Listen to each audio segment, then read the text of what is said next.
Hey, good evening. Welcome, everybody. Welcome to Tuesday. It's good to see you all. Come on in.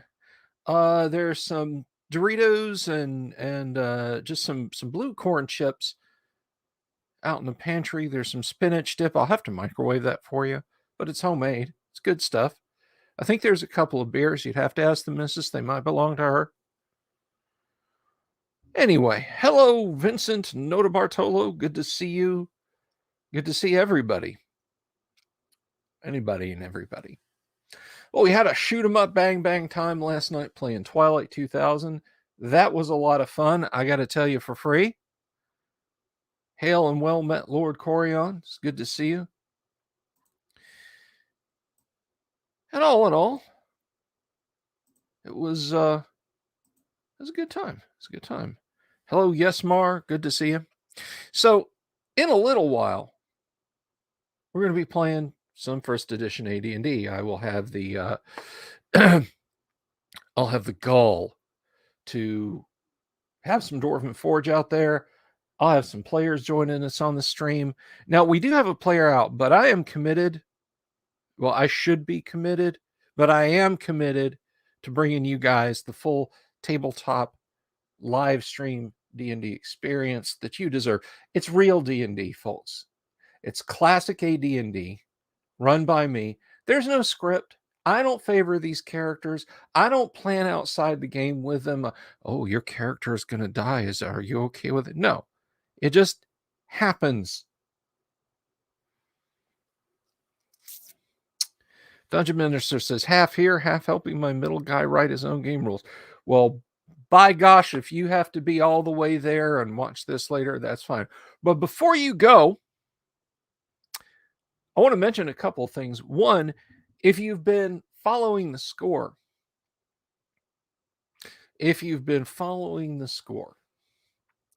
as of this evening, as of right now, as of the time of this viewing, this here YouTube channel, oh mine,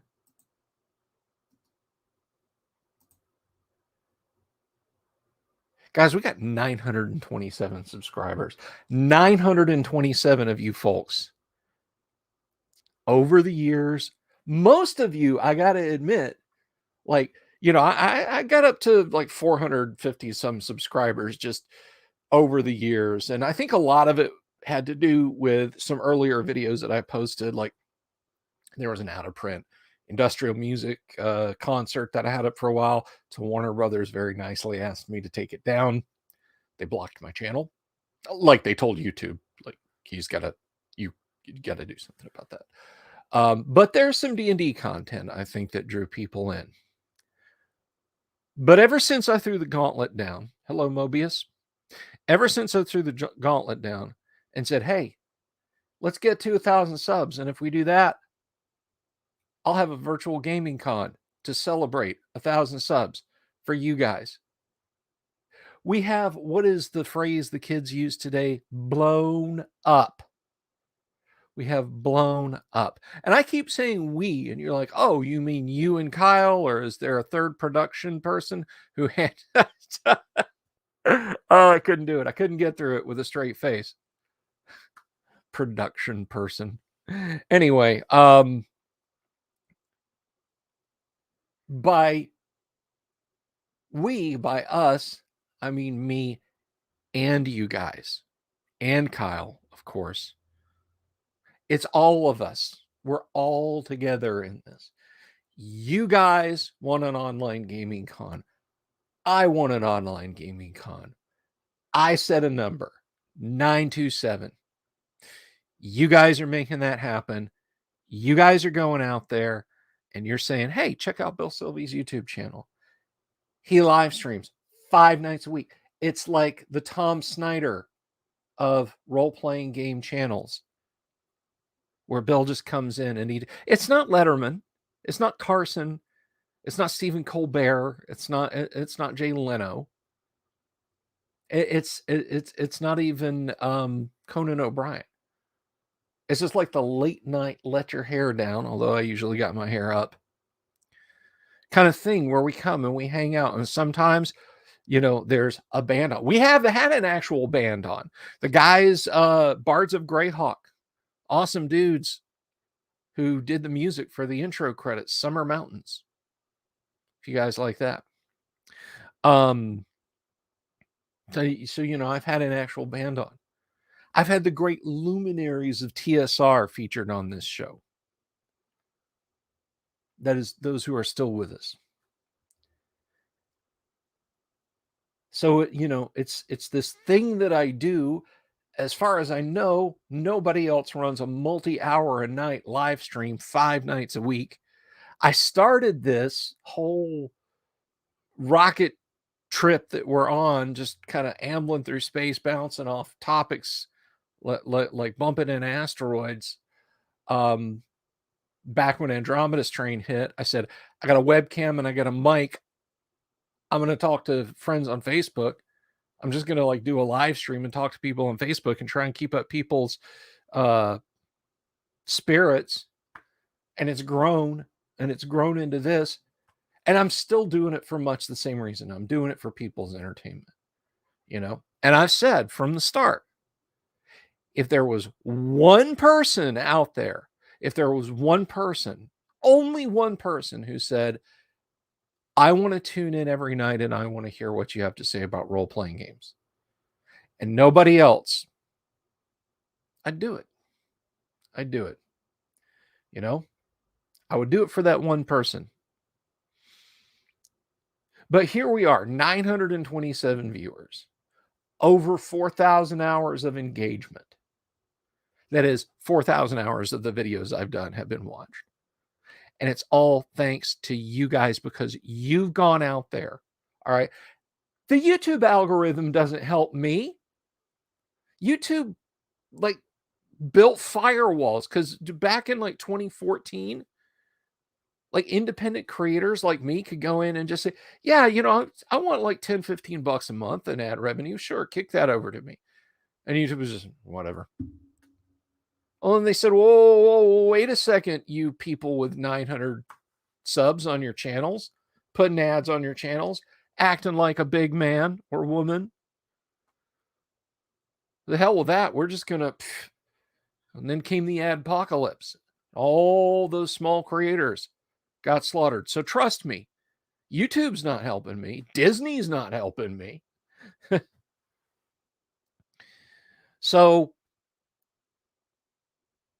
it's been me telling people, but I'm one guy. I haven't been able to contact nearly 1,000 people just by myself. It's been you guys, because you want the convention and you want to see the channel grow. And I can't thank you enough, everybody. You're making something awesome happen. All right. This is now, I don't know how long I got on this green earth. Okay. None of us does. But wouldn't it be nice in 10 or 15 years, when I'm kind of old and gray and I'm wheeling a wheelchair over here, hobbling over here on my walker? Hopefully not. But coming over here and talking about remember when, and to say, yeah, I was one of those people. I was there. I was there when it started. And I've got, 950 viewers then. I'm just kidding. But I want to thank the Dungeon Minister, because he mentioned, first of all, if you're not subscribed to the Dungeon Minister's YouTube channel, what's your problem? What's your problem? Go subscribe. I'll wait. You done? You back? Thank you. Okay. The Dungeon Minister, who will be a special guest of mine, I should point that out. The Dungeon Minister will be live on the channel at 9:00 Thursday evening. He started talking about his favorite YouTube channels today, and his favorite D&D YouTube channels. And I was on that list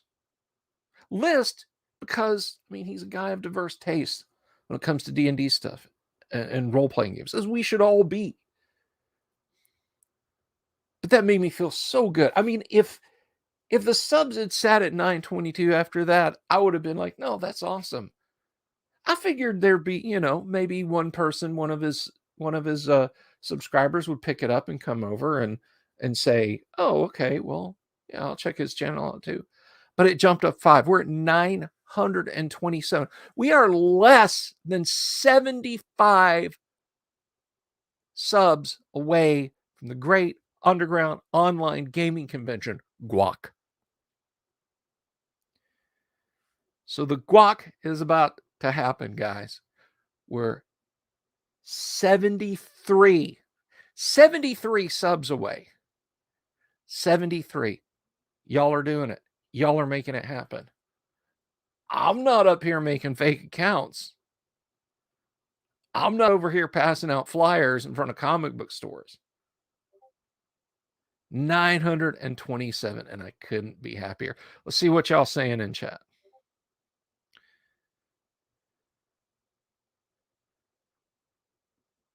Fred Daniels says, congratulations when you offer quality content, folks will turn in. Word is getting around. Classic D&D in the dungeon. Delver rock. Damn right, man. Dave, or Dav DNA says, are you not entertained? Are you not entertained? So I throw a D20 into the audience. This is not why you are here.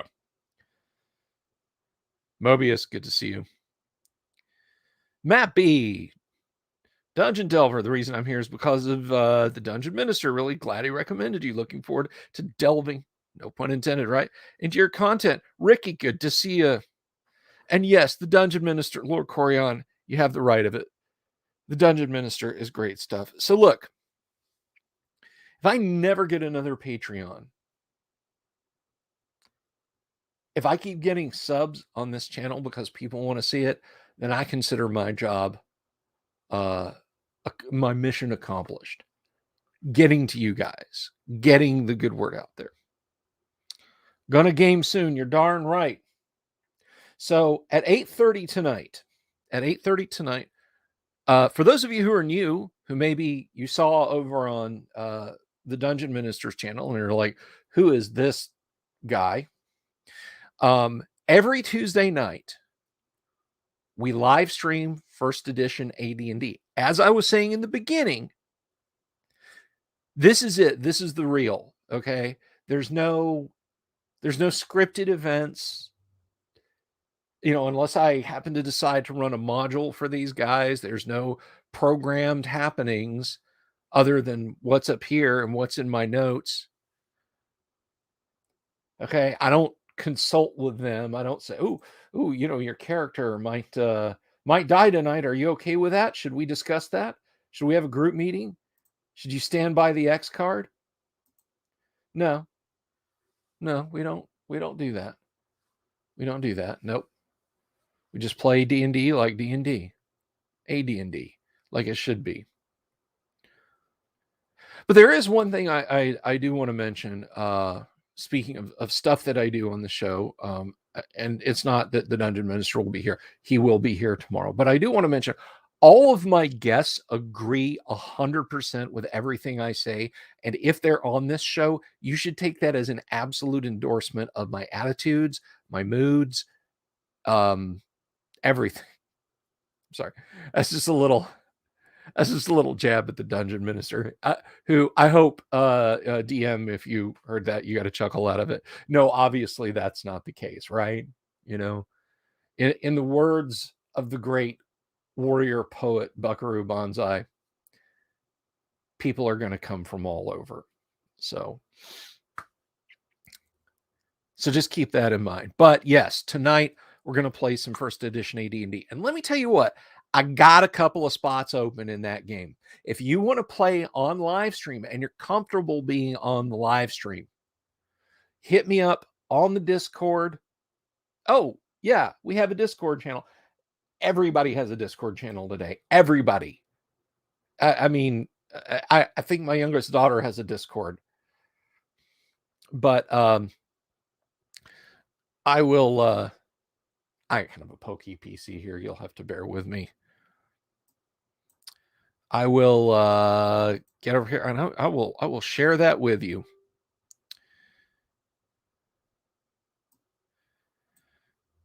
let's see.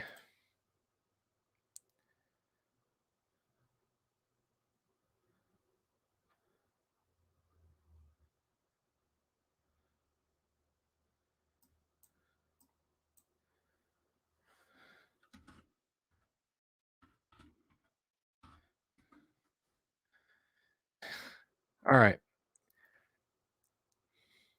So let me see. Discord has such an awful user interface. Trying to get to anything here is just uh so let's see. I gotta edit the invite in case anybody ever comes here and watches this video and is like, oh, I want to go, I want to subscribe. All right. So there's the Discord. You want to come to the Discord? It's right there in the chat. You can come join the Discord.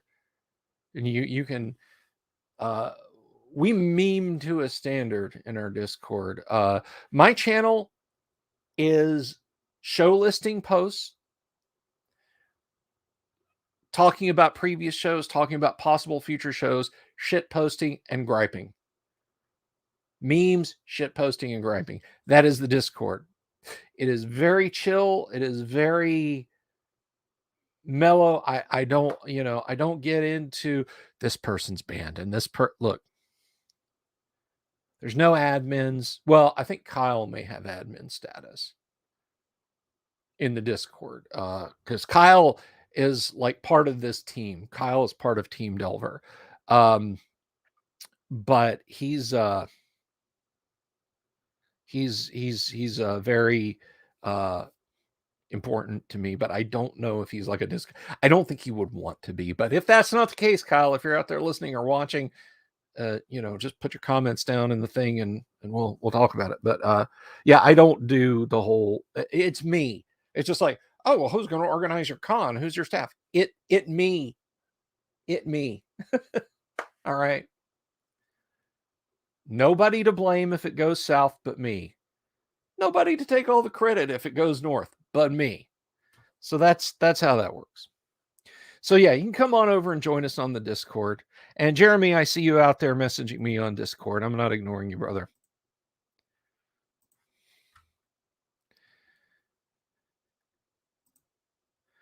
I just want to see something real quick. He sent me a link.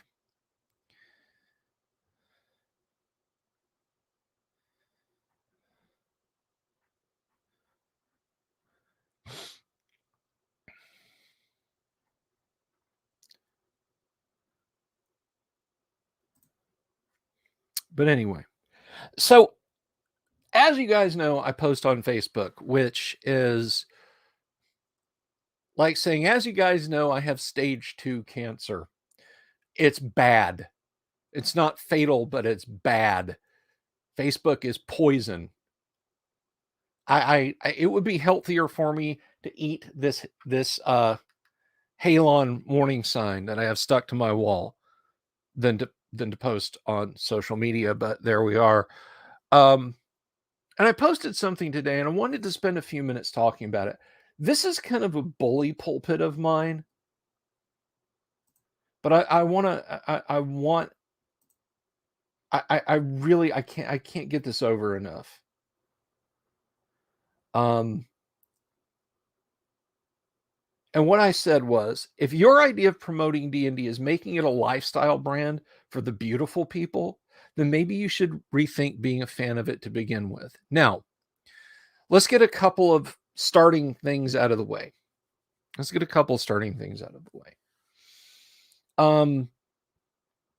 People say, well, Bill, are you a gamer? Kind of a gamer. But I'm primarily a fan of AD&D. First edition AD&D. Very much a fan of OD&D. I like basic, Tom Moldvay edit basic, Holmes introductory D&D. They're good. They're good. But where I live, the street I'm on, where my house is, and I'm never moving out, is first edition AD&D. So when I say D&D, you can apply it to the whole of role-playing games. there's been not so much Mobius, and I'll talk to you about that. There's been a surge in role-playing games, primarily D&D, but I'm sure other RPGs are seeing their it's spilling over. D&D is the tide that lifts all boats, okay? If D&D is having a down year, with the exception of the release of Vampire the Masquerade and some like the surge of Magic the Gathering, if D&D is having a down year, all TTRPGs are having a down year. If they're having an up year, all TTRPGs are having an up year. It accounts for like 80% of tabletop role-playing game sales, and always has. Well, except when it was introduced, then it was 100%. But I mean, you take the most popular role-playing game, and it's a fraction of 20%. So when I say D&D, if like you don't play D&D, you just heard that I talk about other role-playing games, so you're here watching this, just apply it however. But you look on any media, and I've talked about this before, the Goldbergs, Community, Freaks and Geeks, the entirety of Stranger Things is Dungeons and Dragons. The entirety of Stranger Things is Dungeons and Dragons. It's a party of adventurers fighting monsters. Both hypo and what are endo and exo. Those are the Latin terms, endo and exo, in the meta sense and in the main plot sense. Dungeons and Dragons is a tectonic event that is still going on. Sometimes it subsides a little bit, but then more shaking happens in a good way, in a positive way. It's changed our preconceived notions of how we get together and have fun. Imagine no role-playing games at all. All right. And then bam, one day, Bob, you're an elf. And it takes Bob a couple of minutes, and he blinks and says, okay, I'm an elf. So that's what I'm talking about when I talk about the rising popularity of Dungeons and Dragons. A lot of this is because all the things I mentioned, Community, Stranger Things, the Goldbergs, Freaks and Geeks, it speaks to Gen X. That's all Gen X stuff. And I'm sorry if you were born in the 90s, but you're still watching my show. I'm really sorry if you were born in the 90s and still watching my show. I'm so sorry. No, I'm just kidding. I'm glad to have anyone of any age watching this show. But it's largely a Gen X thing. And as we're getting older, we're introducing our kids to it, or just going back and reliving it. Some of us never left. Some of us have been here from the get-go. But there's a lot of people who have come into this hobby. Let me back up a little bit. I've been on this rant before, but if you're new here, it's new for you. Take a good look at me. Do I look like a movie star? Do I look like a rock star? Do I look like a famous guy? I mean, beyond what you know. No, I'm not. I'm just a gamer, and I love tabletop role-playing games, and I love Dungeons and Dragons. I like tabletop role-playing games. I love Dungeons and Dragons. All right. But when I was a kid, I was picked on and I was bullied all the time. Which in retrospect, I mean, people that I knew then were like, why do you let people do that? I was 6 foot tall, 6 feet tall in the 7th grade. There were, the football coach and the basketball coach in my middle school both wanted me to play. I've pretty much been this big my whole life. But I was picked on. I was a nerd. I wanted to play with my Commodore 64, my Atari, and play Dungeons and Dragons. I was a soft kid. It is what it is. D&D was a refuge. Reading D&D books, creating D&D scenarios, playing D&D with friends. And I know it's that way for a lot of people. Back in 1983, 1984, the beautiful people, whether they were our age or a little bit older, they wouldn't be caught dead even talking to us. They weren't the kids staying after school to get time on the Apple computers and writing their own programs in BASIC and drawing their characters on the back of their homework.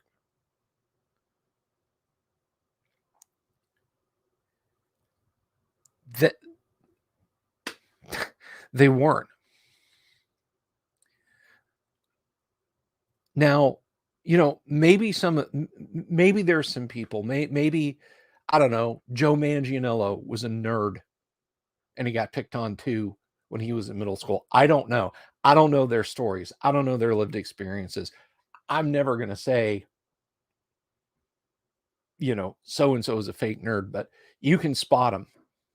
And you can spot the people who've been drawn into this because it's a hip thing to be seen doing. I thought in the early 2000s when I found out Vin Diesel played D&D, and I found it out before he wrote that book or anything. All right. I have a friend whose name is in film credits in IMDb who was friends with Vin Diesel. And they would hang out and just talk about tabletop gaming, Car Wars, historical miniatures, Vin Diesel. Everybody talks about Vin Diesel, the role-playing game player. The man loved 15 millimeter Napoleonics, or loves, I don't know, he might still, and Assyrian Wars and stuff like that, DBA, games like that. And they would just hang out and talk about that. So I knew that before he came out as a gamer.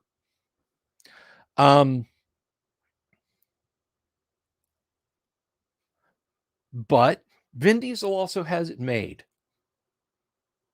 I'm not jealous, and I'm not saying Vin Diesel's a fake nerd, and I'm not saying Vin Diesel is a beautiful person who came to tabletop role-playing game late just to catch a trend.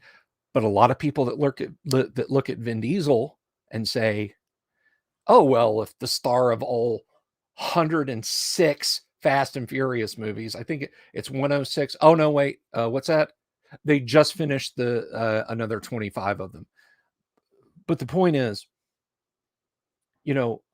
people aren't drawn to D&D because they need a place to retreat to. They're drawn to D&D because they're going to look good doing it, They're going to go to Luke Gygax's convention. I don't even know if Gen Con is still anywhere you want to be seen, or to gaming tables at Comic-Con or whatever. And, OMG just got the sparkliest dice, breaking out their cell phones. Here I am at the gaming table with cast member from some popular TV show, but you ask them, do you know who Gary Gygax is? No idea. Just, or more to the point, you ask them, hey, I got a game on Monday night. Why don't you join? Nope. And as soon as we hit a trough with D&D, as soon as things mellow out a little bit, which we're coming up on the 50th anniversary, so honestly, I think it's going to spike upwards. But as soon as things start to cool off on the other side of that, these people will fucking disappear. Pardon my language. They will vanish. The people who went out and got like a little rainbow ampersand tattoo, or a D20 on the back of their hands, yeah, they're just going to have little red spots there. They'll be gone, and they'll be on to macrobiotic food or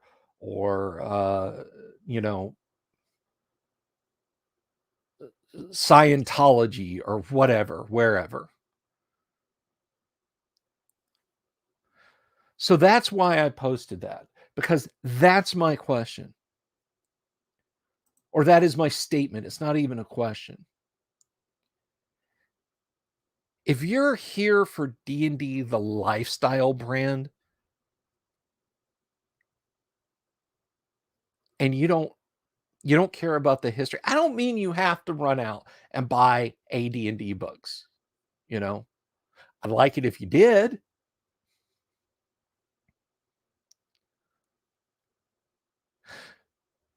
But play Dungeons and Dragons because you love Dungeons and Dragons. But when I see a gaming table, actual famous people, semi-famous influencers, or people who aren't famous or semi-famous, although they tend not to be all together, they're looking for the tables with the famous people to get in. And I just think to myself, man, you people wouldn't give me and my friends the time of day as recent as 3 or 4 years ago. You wouldn't even look in our direction.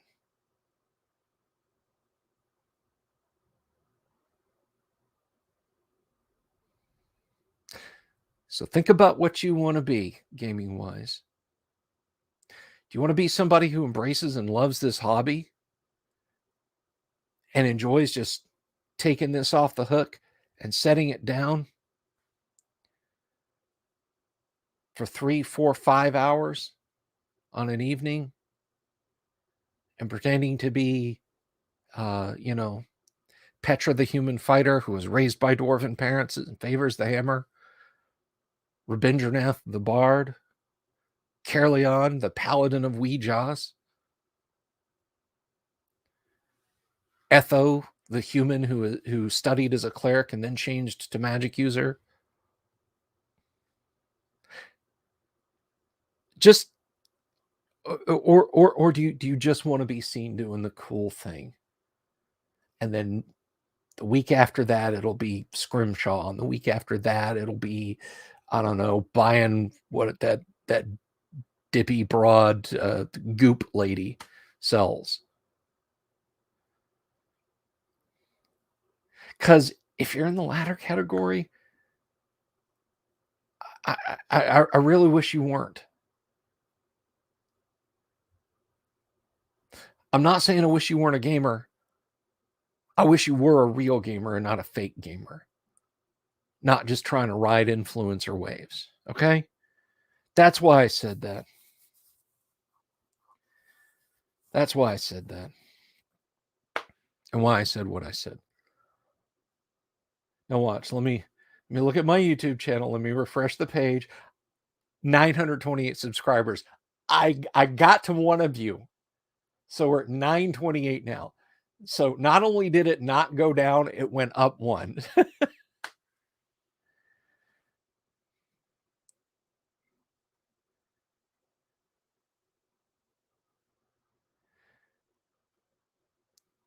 Fast and Furious 106, the grocery trip. It's above family. Mark Simpson. For me, D&D the lifestyle is bookshelves full of books, binders full of notes, lots of pencils. I like this lifestyle. Damn right, buddy. Dungeon Minister. I'm just looking for a table that has good snacks. Kyle would agree with you. He would exalt you for that, Dungeon Minister. Snacks. Is it people, snacks, setting, system?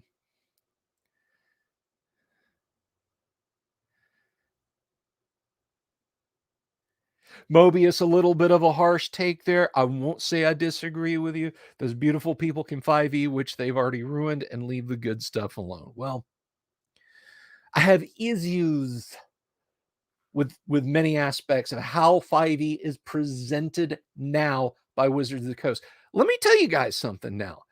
I tested on 5th edition. All right, I was there when 5th edition was being born. What my group did had some influence on the 5e mechanics, as did many other game testers. At its outset, 5th edition is a lightweight fantasy role-playing game with a strong D&D heritage, and I don't dislike it. The decorations that WotC has put on the outside of 5th editions for the last 3-4 years, I greatly dislike. Mark says, snacks are definitely part of the lifestyle, as can be seen by my waistline. I don't want to hear any comments about waistlines.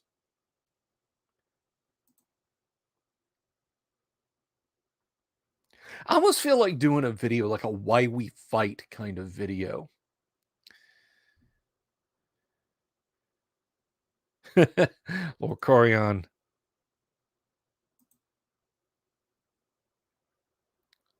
Sorry. The real D&D lifestyle is reading medieval economies at 3 a.m. so your best friends have a fun game tomorrow. You're darn right. They can change and rewrite all the PDFs, but the books on my shelf stay the same, the way I like it.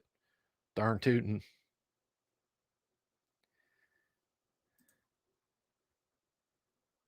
The playtest left me hopeful. It's what happened after it released that did the damage. Yeah.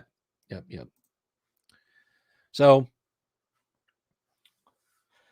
So yeah, that was my testament on Facebook today. That was why I said what I said.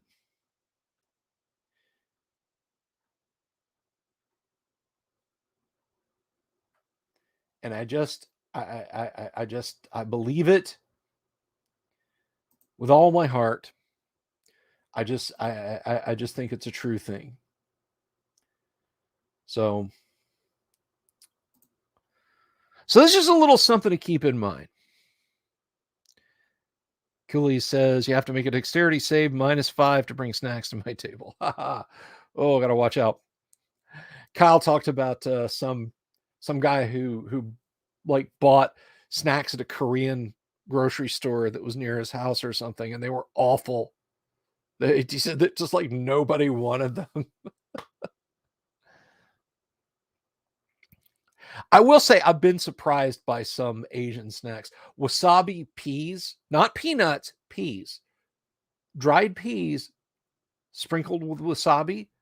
Very tasty, kind of a sweet, hot, crunchy, savory snack.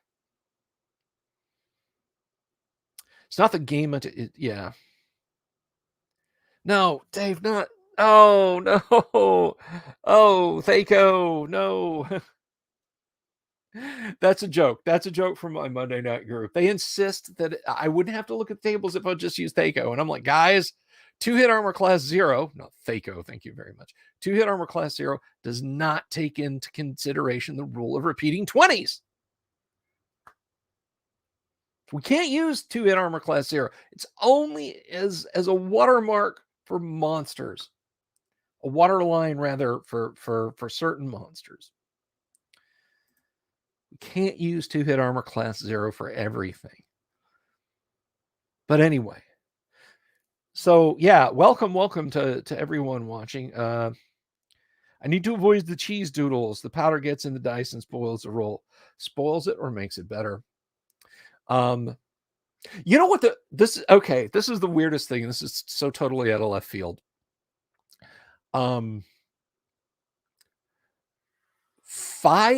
6 years ago. Good God. Is it 6 or is it longer? Okay, so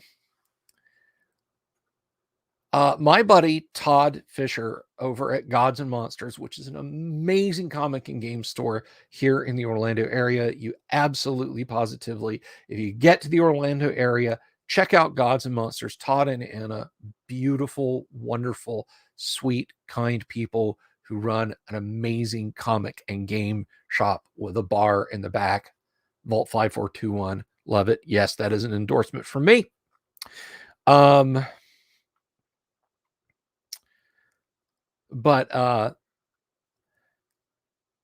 every once in a while, he will get like a pile of out of print D&D stuff, and he'll let me know about the odds and ends. Well, he calls me one day and he's like, I got a ton of stuff. You got to look over this. So I go out there. And in the pile is a Dungeon Master's guide that is on the verge of self-destructing. This thing, the spine was completely gone. Like, it was still held together with the stitching, the cloth stitching, but like the cardboard is gone and the cloth is gone, and it's just the threads, it's just the cords that have held it in, and the covers are barely holding on to either one. It was an awful shape. And Todd knew he would get like less than $0 for it. So he was just like, hey, do you want this? Of course. So I brought it home. And I posted on Facebook on the role-playing game for sale group on Facebook. And I said, look, this is free to a good home, but you have to, please don't decoupage this. Don't make this into paper mache. Don't cut this into pieces and surface a gaming table with it, please. And you just got to pay shipping. And somebody pinged me and said, I repair books. Send it to me. Here's the shipping cost. And so I sent it to them. But in the middle of that book, and I sent pictures of it, there was this like half rising sun, like half circle shape. And it was in the middle of the combat tables. Circular brown stain. And the entire Dungeon Master's Guide smelled very, very, very faintly of coffee. And I have thought about that and thought about that and thought, all the little stains, all the little knocks, but especially the obvious drink spills. I've seen a couple role-playing game books come through my hands that have like very clearly somebody said a Coke on it. Is the story that tells. And I'm reminded of one of my favorite science fiction shows. Oh, we're about to get started with the game. I'm going to wrap up on this because it's a positive note, and then I'm going to. Don't worry, gamers out there, guys who are in the lobby, as it were, waiting for the game to start. I see y'all out there, but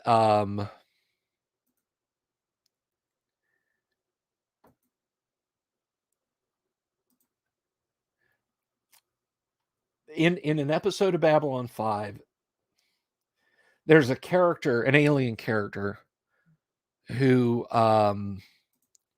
he's writing a holy book, or he has written a holy book, and it's the nature of his race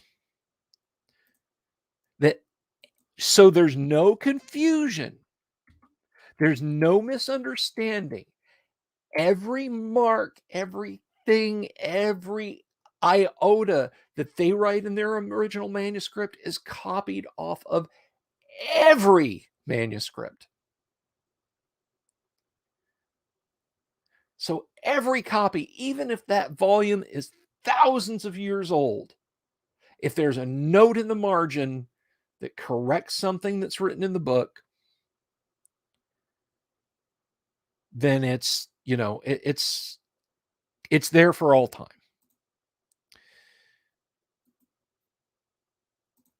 And somebody so he incorporates his experience with some of the human characters into the book, and he wants to be yes, the book of the book of Jakar is the one we're talking about, Mobius. He loans a copy to a character he has befriended on the show, played by the late great Jerry Doyle. Security, the security chief, Mr. Garibaldi, Michael Garibaldi on Babylon 5. He loans it to him and he gets it back. Later on down the line, and there are copies printed in English and so on, translations. But again, everything is ported over. And one of the characters asks him, I've been trying to figure this out. What is that ring on page 437? What does that signify? And he just kind of gets this exasperated look on his face, Jakar does, and says, Mr. Garibaldi was in possession of the manuscript, reading it. That page is where he rested his coffee cup. And I just, that slew me. He put his coffee cup in the holy book, and it left a coffee ring, and that is forever in that holy book, in the Narn Book of Jakar holy book. And I think of the same thing in AD&D books when you see that. Like, my God, it looks like somebody slammed a slice of pizza in the back of this copy of Unearthed Arcana. And, your mind casts back and some hot summer day, I'm sick of Tommy and his killer dungeons. I'll get him. What'd you do to Tommy? I put a slice of pizza in the back of his copy of Unearthed Arcana. It's a greasy triangle that big. Anyway,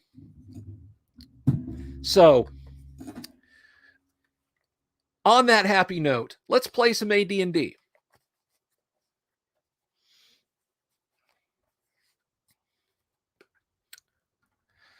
So welcoming in my players for the evening. Now we're a little short-handed. As I said, folks, I've got a couple of slots for those who are interested in playing AD&D. If you would like to join up, hit me up on the Discord, join the Discord. I put the link in the chat, and help these guys out so they don't get massacred. Us get massacred? Never. I'm just kidding. They're going to get massacred anyway, and you'll just be more bodies. Yeah. Okay. Yeah. So I have run my yap about what I think the state of the hobby is long enough. We're gonna play some D&D. We're gonna have a good time. So for our new viewers who are new, welcome. I have some Dwarven Forge out. I may have to adjust the lights. I just lost the battery on one of my lights over here. Yes, I'm going to buy a new battery. Don't worry. But so the lighting may not be great. We're going to switch over because we left on a cliffhanger last week, just as the party was advancing into a lair of orcs on the first level of Castle Greyhawk. Mm-hmm. They slew some sentries, and then a large force of orcs has moved out to engage them. Do you say yes to their engagement? We had prepped as our opening gift, our engagement party gift, if you were, a barrage of flaming oil that's about to meet their faces, as well as javelins and presumably arrows and a crossbow bolt. All over your face. Okay, let's switch to the tabletop view for our lovely studio audience. We're bringing the wedding presents. This is our dowry for them, I think. So now for both players and audience over here, do I have hopefully my laser pointer can be seen. It was not doing so hot in Twilight 2000 last night, and there goes the other studio light out. Okay. They both decided to die at almost exactly the same time. But can you guys see the laser pointer that I'm playing across the miniatures there? Yes. I'm glad you can. I never used to, so now I can. All right. Oh, a dowry of death. I like that, Corey. That's a good one. It's an Agatha Christie novel? Dowry of death. Yeah, right. With this ring, I thee murder. Could be a Charlene Harris at that point. Something old, something new, something borrowed, something dead. Okay, so we have in the back here, watching the rear of the party, some men-at-arms. But I know that at the front, Average and flanked by 2 fighting men, yes? Yep. Okay, so that is first rank. In the second rank, I have Jinan, Yep. Bejesus, and Valoric. thank you, Valoric, Valoric. I what I don't have is my notes in front of me. And then backing you guys up again are the Men-at-arms. the men-at-arms. That is correct, yes? Question. Yes. Because Valoric and Bejeebus aren't going to be here, can we have the men-at-arms shift up and take their place? And that way they're in the back? At the appropriate time, yes, absolutely. I was asked by the player, and incidentally, for those who are new and just catching this,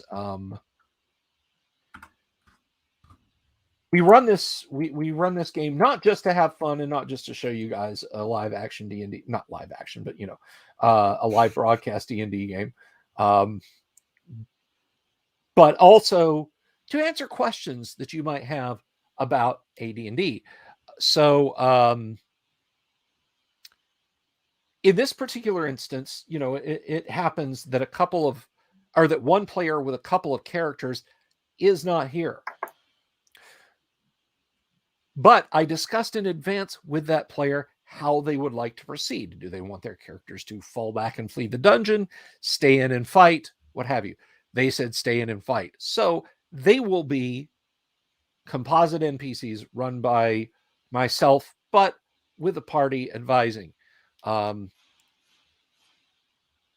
So if you want them to move to the back, that's up to you guys. If you wish to do that.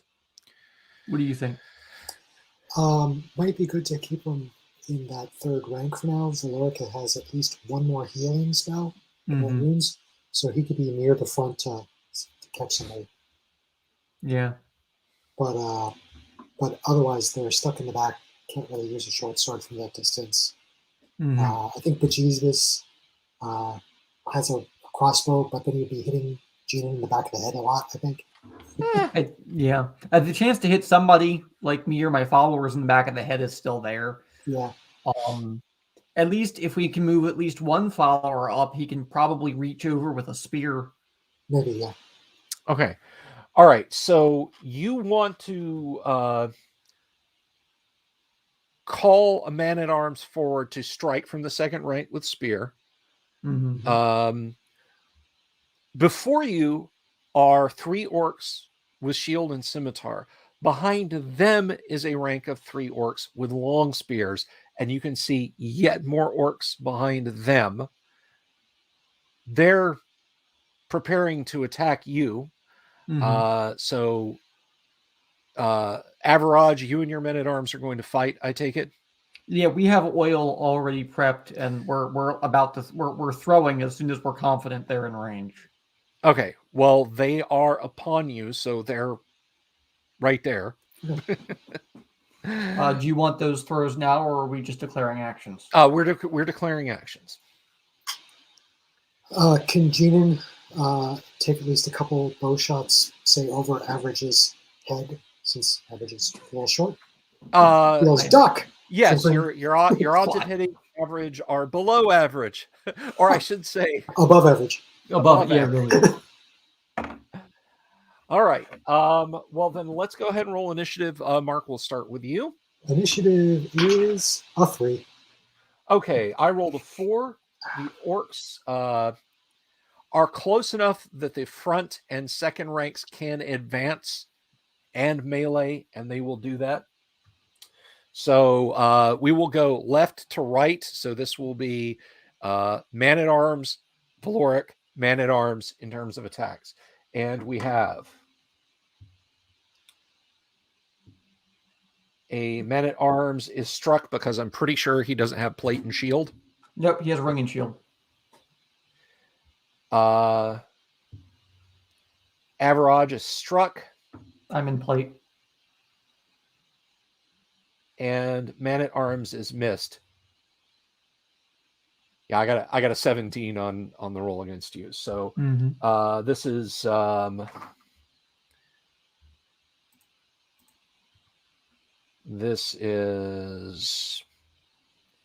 believe it's going to be 1d8 per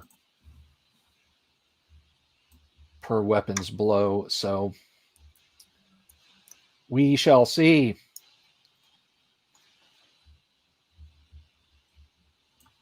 Here we are. Scimitar, yes, 1 to 8. So Man-at-Arms, he takes 5. He is hating life. Average takes 3. Okay. And the third man was missed. The Orc Spearman in the rear.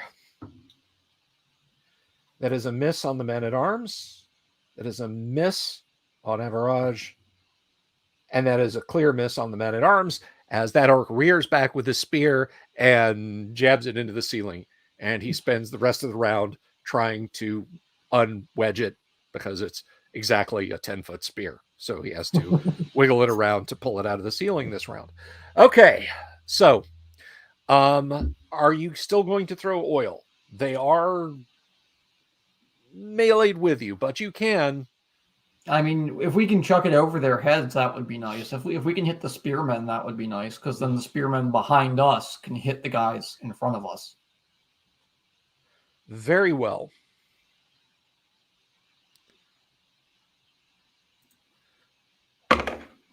You want rolls? Hang on 1 second.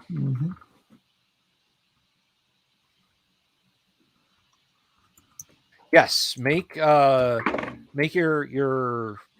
2-hit rolls. 12, a 9, and a 13. All right, a 12, a 9, and a 13. So for your 0 level Man-at-Arms, the 12 will miss. Your 9 will miss. The 13 will also miss. Now we're going to do Scatter.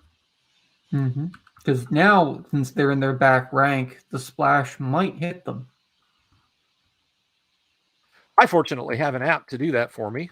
I was about to say, it's what r/r splash or whatever on the Discord. Dot splash. Okay, it landed over the target. That's good. But it was long and it did 3 points of damage. So I tenderizing someone in the back. That orc did not like that. So the next one. I guess the good news about throwing oil in the middle of the pack is you're more likely to hit somebody even if you do miss. 6 feet short right and missed. So it kind of lands someplace in that hinterland of melee and first edition AD&D and misses outright. Okay. And the last one. And I do read comments, audience. So if you guys have any things to say or any questions, please feel free. That one went the other way. So you had one that arced way over and hit somebody because you hear screaming.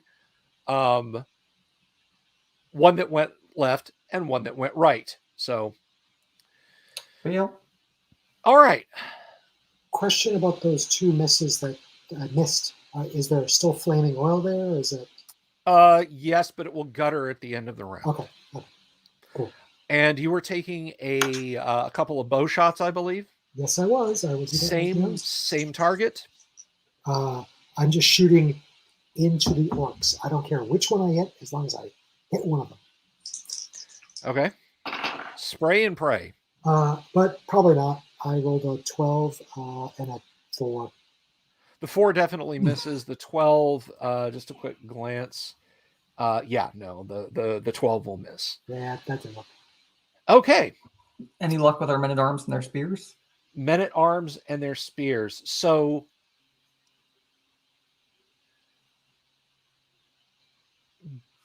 Bejeebus, well, it's one man-at-arms. Yes. Bejeebus and Valoric are falling back as two men-at-arms with spears are coming up. So it's one man with one man-at-arms with a spear. Well, the cleric's staying to heal. So yeah. Oh, okay. All right. So, but it's still just one. But yes, he did thrust his spear into one of the orcs. Well, he nicked one of the orcs with his spear. Okay. And the cleric with the crossbow? Bejeebus with the crossbow. Bejeebus firing his crossbow. Sorry, mage? Yeah, mage. Yeah. Sorry, yeah. Valoric was fighter magic user. I knew what you meant. All right, he actually hits. Twang. He is the best fighter amongst us, and he wasn't even a fighter. Yeah. Yeah. He's making us look bad. So he prangs the same one that your man-at-arms stabbed with a spear, which is on the far left. So that one has taken 4 points of damage, and he's not happy about it. All right. That concludes the round. No one has fallen, so I'm not removing any miniatures from the Dwarven Forge. Are you guys seeing that clearly enough as can be? Yeah, as good as I can. Sure. Okay. I will work towards getting a better camera for that. I mean, I guess realistically, I probably should have put the DSLR up on it, but I'll have it down next week. I promise, guys. For last night's tank battle, I had to completely clean off the table, so the dungeon is totally rebuilt. All right, next round. Intentions. And you now have two men-at-arms with spears, each on the flank of Valoric. Genin, I think you meant. Genin, sorry. And actually, Genin once, one of the men-at-arms in the front rank was very hurt, I think.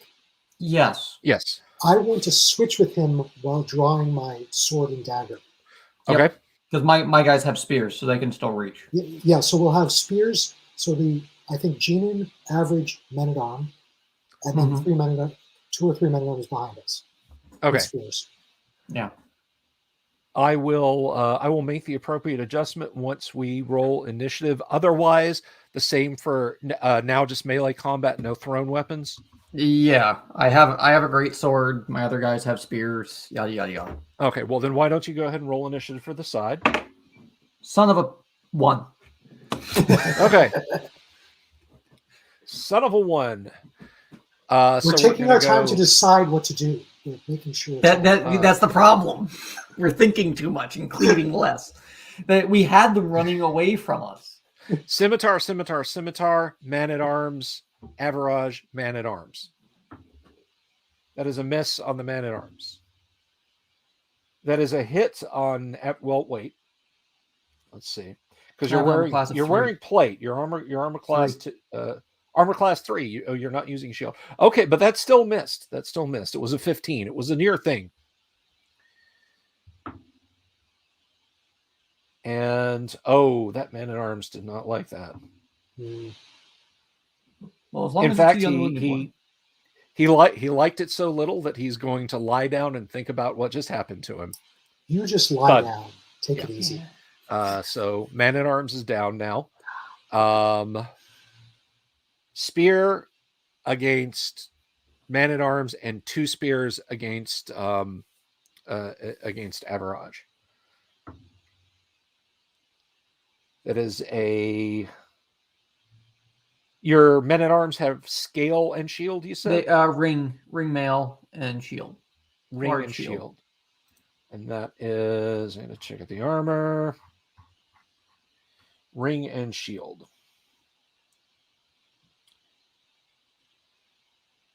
And he hit. So it is a spear thrust. And that man-at-arms is going to have a lie down.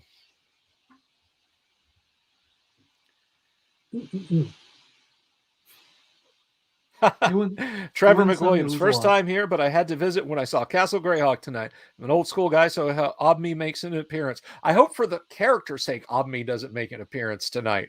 Maybe some point down the line, but that little SOB would be a bit much. It's a little OP for this party. All right. And 2 spears against Average. Mm-hmm. Miss. And you said your armor class 3? 3. All right. You have to roll a 16 or better, I think. Okay. Have another couple points of damage. As in 2? As in 2, yes. Now I am going to adjust some miniatures here because you now have 2 men-at-arms who are down. Jinan is leaping forward and another man-at-arms is stepping up. I guess we may as well have the cleric try and stabilize one of them. Yeah, except the 2 men-at-arms on the floor in the front rank. Mm-hmm. So let's see. I think... Well, in theory, the other guys should be stepping over their unconscious bodies or bleeding bodies at this point. So, actually, Bill, I think I can see. Are we in that crossway intersection, or are we in front of it or behind it? I'm trying to.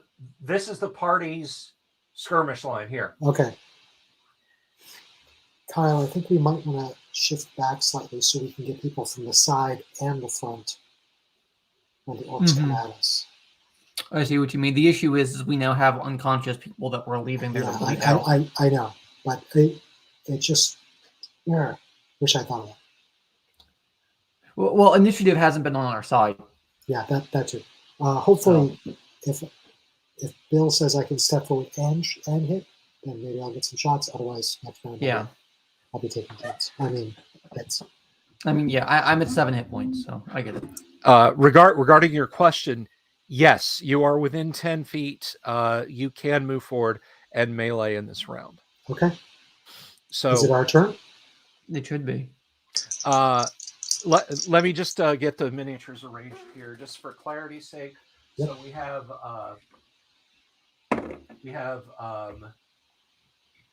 You realize if both of those men-at-arms go down and die, we've actually lost the 2 most experienced fighters. Oh no, they know everything. They know everything. They've been through this entire campaign so far. They have to survive. I know, right? And ironically, that's why I don't want to fall back, right? Because totally I would, but right now I want like the useless medic and the useless caster to get their ass up there and drag their unconscious bodies back from the battle line. Yeah. So we have Jinan, Average, and a man-at-arms. Yep. We have Valoric and Bajibus, and then we have 2 men-at-arms who have... I actually need to move them forward.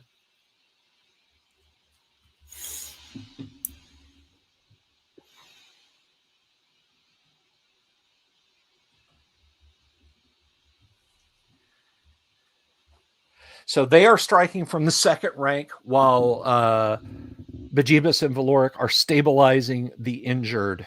Oh, good. The DM was listening. Well, they see men-at-arms falling, and I'm sure that's what James would have them do.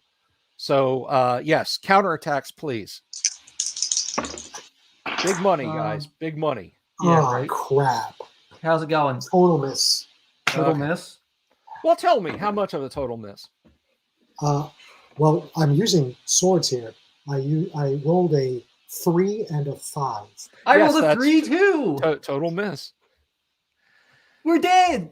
Okay, so again, men-at-arms thrusting with spears. We should just have Bajibus fight for us.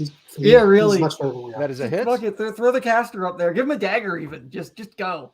Okay, so the men-at-arms hit with their spears, and we're going left to right. The orc on the left end of the skirmish line falls.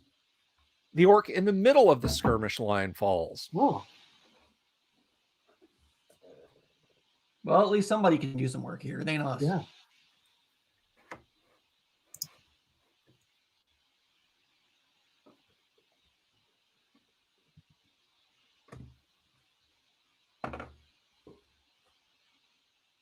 I swear to God, I'm going to grab my other D20.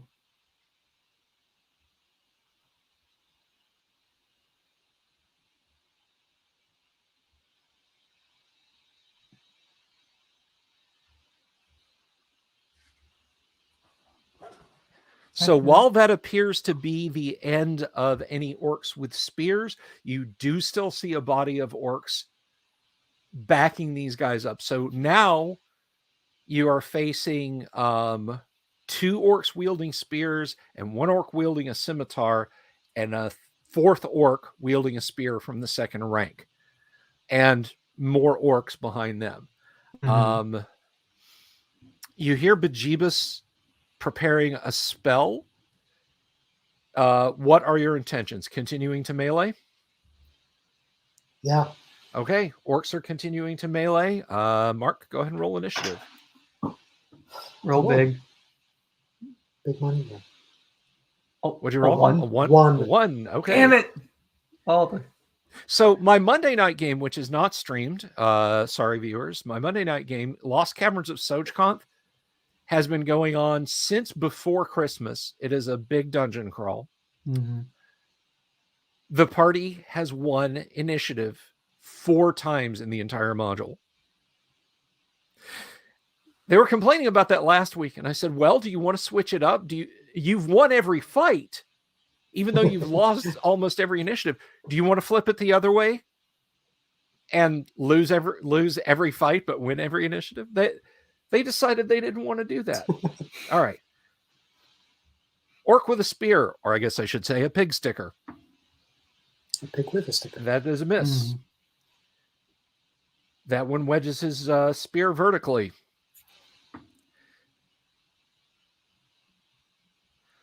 A 14. That is what is Genan's armor class? 1. 1. That is armor class of 1? He's very nimble. Good for you. That is insufficiente. Good for you. And orc with a spear. This is against Average. He's a swordsman. He's doing one of those little dancing things. That is a miss. Like a bad Errol Flynn movie. Okay. Average, you feel you basically hear holy words being pronounced, not holy word, the spell. Little did you know you had a 20th level cleric with your party. And you regain 8 hit points. Well, I'm back to full then. All right. You hear the fight Johnny Cage from the Mortal Kombat soundtrack pouring into your ears as you prepare yourself. Oh, God. All right. So, Yesmar wanted me to say he rolled a 17 for you guys. So, all right. Counter attacks. I will roll for the man at arms with a spear. 17. So that will hit. Yeah, he's dead. I'm still not rolling any damn dice. I'm getting different dice out. Okay. 9 damage. Okay. Well, you turn the orc into 2 half orcs. That's the good thing is if I hit, they're dead. On average. On average. Even on average, like if I took straight even, they'd still all be dead. Second man at arms. It's the mere mention of the Mortal Kombat music, I think, that's doing it, because I think the second man at arms just hit. Yes, because those orcs up front don't have shields. They're just wielding spears. So second man at arms. Wow. So that is a dead orc. So the 2 spear wielding orcs are now down. The next spear wielding orc steps forward,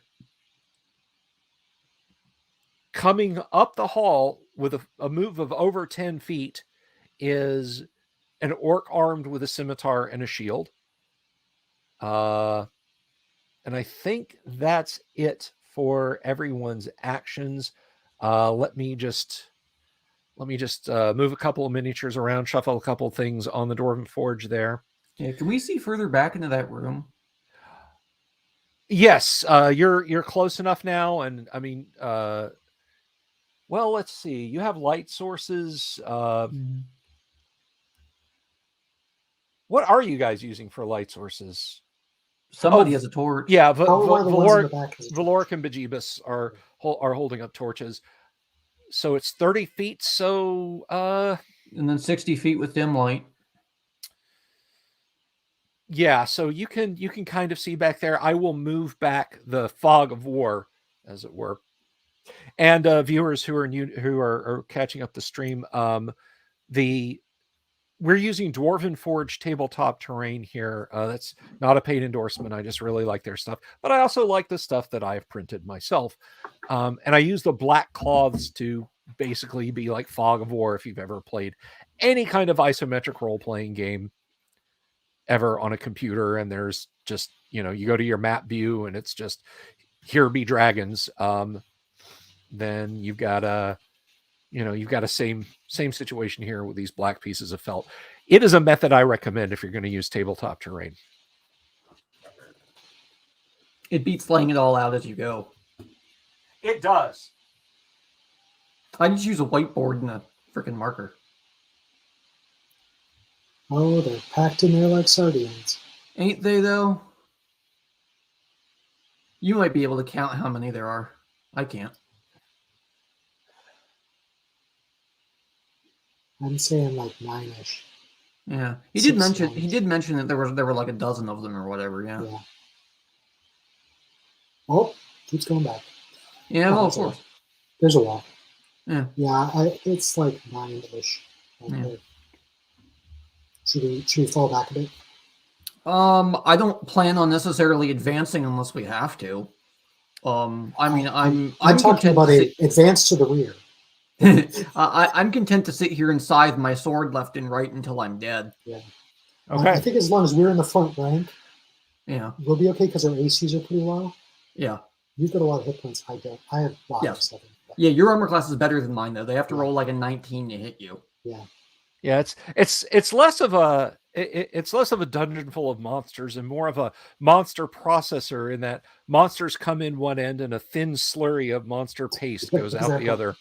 That's the hope. That's the hope. Well, you have slain 4 orcs now. The men-at-arms have. I've killed 1. Yeah. The men-at-arms have killed 3. Hey, it's like we're giving them extra pay. It's like my dear old dad used to say, some days you get the bear and someday the bear gets you. It's the very unimpressive count of Gimli. 1! That's still just 1. Okay. So you have this gaggle of orcs. More are moving forward. There is a large orc looming over them. At a distance, you might mistake him for an ogre, but he is not, fortunately for you. Yelling orders, shoving hesitant ones forward. Not that there's many hesitant ones. They still think that they can defeat you with weight of arms. So intentions. Can the caster throw oil? Just like into the mass again? He has, I think, 1 more flask of oil. I have 1 too, so okay, that's 2. Yeah, I mean, he can certainly, from where he's at, he will be at -4 because of the range. But yes, Valor. But even if he misses, he's going to splash someone. Possibly. I mean, it may go short. It may go short. But let's go ahead then. If you guys are going to melee and you want him to throw, and the men-at-arms are going to enjabulate, roll initiative, and Mark, roll initiative for us. No, I just did. So I think it's Kyle's turn. Can Gina, while stabby, or whoever's in front of him, taunt the big orc because it speaks orc, like saying, "You come to me. I'm going to get you." Sure. Soliloquy takes no time. What'd you get? A 6. Wow. I was afraid because I got a 5. But yes, you guys go first. Now, the left-handmost orc had to come the length of the reserves in the back to where he was. He will not fight this round, but the 2 up front can. So go ahead. I rolled 15 for my sword and a 1 for my dagger. So the sword hits, dagger does not. Sword hits. Finally, I hit something. Let's see. That is a total of 9 points of damage. Nice. Okay, well, you cut him from groin to sternum, and he falls back with a piggy squeak. Does an 11 and being a second level fighter hit? Fighter 2, 11. No. Damn. Yeah. He just brings his spear up and catches the weapon with his spear, with the haft of his spear. And finally, the actual workhorse of this team, the guys with spears. Yeah. Yeah. Let's get the men at arms in here to kill some. Okay, man at arms. Here's hoping Bill rolls a 20 for that damn oil. He misses. Now, actually, the oil should have been thrown first because it was missile fire. Let's just roll. No, I did not roll a 20, but again, we have plenty of splash options. Mm-hmm. It landed 6 feet short. Son of a... Sorry. Okay. You gotta try. Well, you gotta try. You gotta try. Do we? I mean, what's the alternative? He's gonna stand there and pick his nose? Yeah, right, exactly. Well, that was from Bejeebus, or was that from Valoric? Bejeebus. The caster, Bejeebus. Bejeebus, okay. I don't know what Valoric's doing. Crossbow bolt? Yeah, Valoric's gonna fire a crossbow bolt. He's been doing nothing other than stabilizing your fallen men at arms. So you hear a loud twang. Am I the only one? Like, I have the image of Valoric's idea of stabilizing as him like pulling out the spearhead and grabbing like an old sweaty like gym sock and just like stuffing it in the hole. He's like, "Shut up, you're alive." Whatever works. All right, that is let's see. That's very iffy. That's very iffy because of range. I feel like that is not. Let's see. Crossbow light.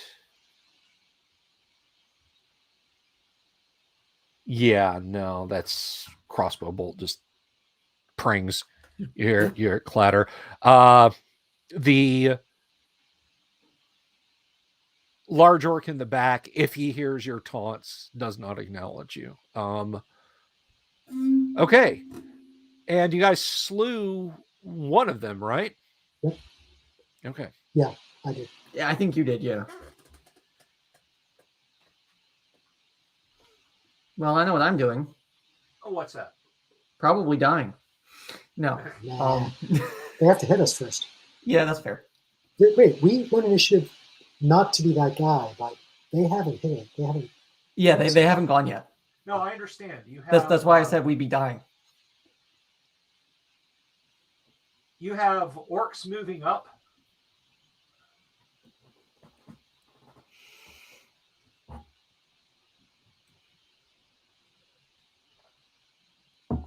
I could be drinking. I don't work tonight. Okay, so some orcs have moved up. They cannot attack in this round, but the 2 orcs that are already there can attack in this round. This one is against Average, and that is a miss. And this one is against Man at Arms.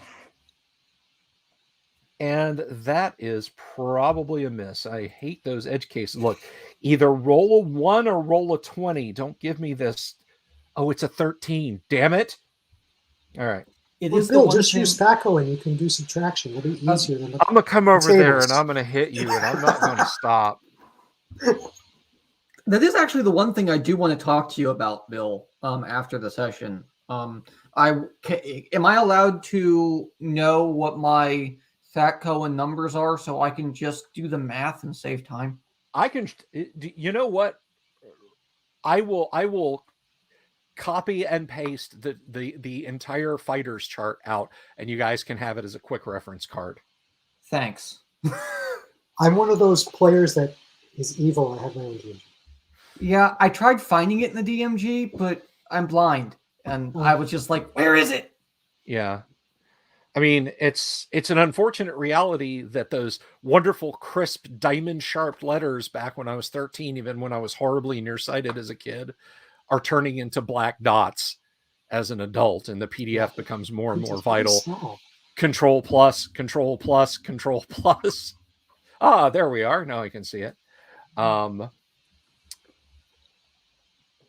right, so that is a miss and a miss from the two orcs up front. So you now, in the front rank of orcs, you have scimitar, spear, scimitar, backed up by three spear-wielding orcs, and a number of orcs behind them. I know what Bejeebus is doing. I know what Valoric is doing. I know what your 2 men-at-arms are doing. Yeah, Valoric has one more flask of oil. Let me mark that off my sheet. Okay. Because he can take that from me. I need you guys to tell me what you're doing. Second verse, same as the first. Stab things. All right. Then whichever one of you would like to roll initiative, please do so. I rolled a 3. You rolled a 3. That is more than they rolled. Our Valoric is preparing the flask of oil. He will throw it in the next round. So no missile fire. Now, what about the crossbow? Well, that would have been Valoric with a crossbow. And Valoric is preparing oil in this round. What's Bejeebus doing? No, Bejeebus, yeah. So you want Bejeebus to throw the oil? Yeah, Bejeebus, because Bejeebus doesn't have a ranged weapon, right? That is correct. I thought I thought Bejeebus had the crossbow. But someone has a crossbow. Somebody has my crossbow. And someone has oil. There's 2 of them. All right. Yes. And it does matter because one is a cleric and one is a fighter magic user. So,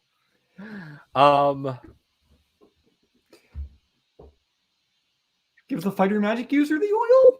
They might be better at it. I don't know. I genuinely don't know which one of those is better at that point. Well, Valoric can't use the crossbow, unfortunately. Yes. Oh, yeah. So, okay. Valoric will throw the oil. Bejeebus will, crossbow. Valoric will use a crossbow. Bejeebus is preparing the oil. Valoric is firing the crossbow. He misses. You got that exactly backwards, but you know what I mean. Yeah. Stop confusing me with facts. We just can't tell what those two. They're same. We don't know. Yeah. Can never remember that. It's almost a same spam person. bot is here. Marissa Mercer, the spam bot. I'll just block that user.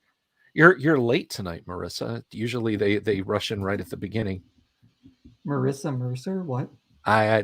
There's a spam bot came up, and they're usually here a little bit earlier. Okay, so counterattacks, or melee attacks rather.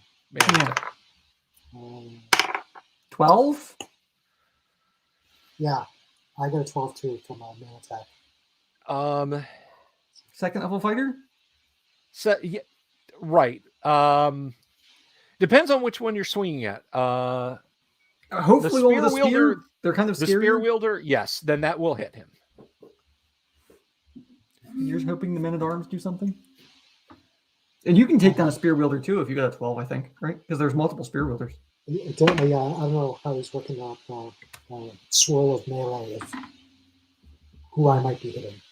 All right, 11 damage. Man-at-arms hits. And does 8. So that's 2 orcs dead. Bill, I'm not sure if you heard. Kyle says he hit with 11 damage. Mm-hmm. Dead. Okay. Dead. And then let's see if you hit. No. Well, I get a 12. It depends on... You got a 12. Your guy has a shield. Unfortunately, you did not hit. Yeah. Okay. No dice for the dagger either, I guess. No, the dagger is like way down. I've been rolling like crap.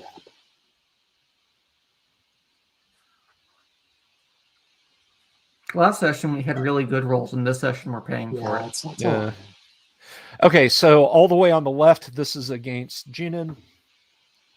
That is a miss. This is against Average. Oh, such a miss. And this is against the man-at-arms. That is 3 and out, as they say in football. 3 and out. So 3 clear misses. New round. There's a flask of oil to be thrown into their midst. Melee attacks all around. Yep. Roll initiative. 1. Ah, I was already. God, now I rolled a 5. Don't waste them, man. I threw the dice and disgruntled All right. Fury, and I got a 5. Scimitar on Genin. That's a miss. Spear against Average. One of the lesser-known Fritz Leiber, Fafhrd and Grey Mouser stories. Spears against Average. That is a miss. And spear against Man-at-Arms. That is a miss. Guys, the orcs have gone cold. okay. All right, missile fire. Flaming death. Please. Hit once. All right, that landed Flaming up on the oil's monitor overrated. base. That's a miss, but it might still get and it might still kill. You never know. It's You still never know. overrated.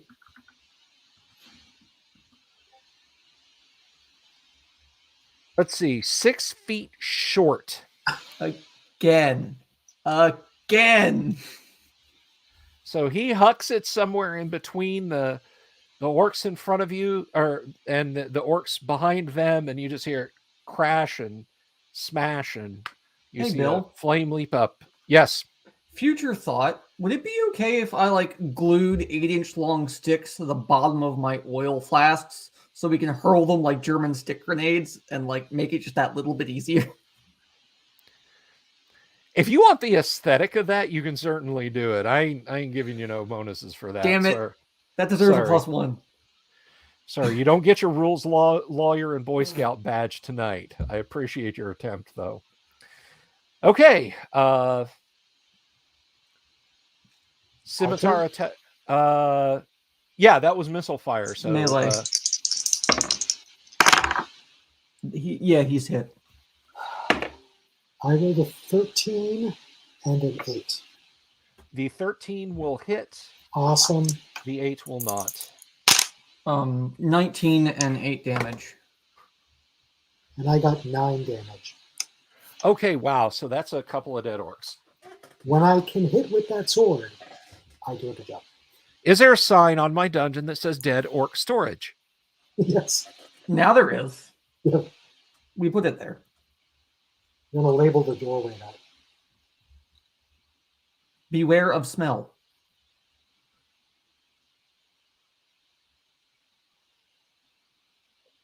There's less of them. They've got to be checking morale soon.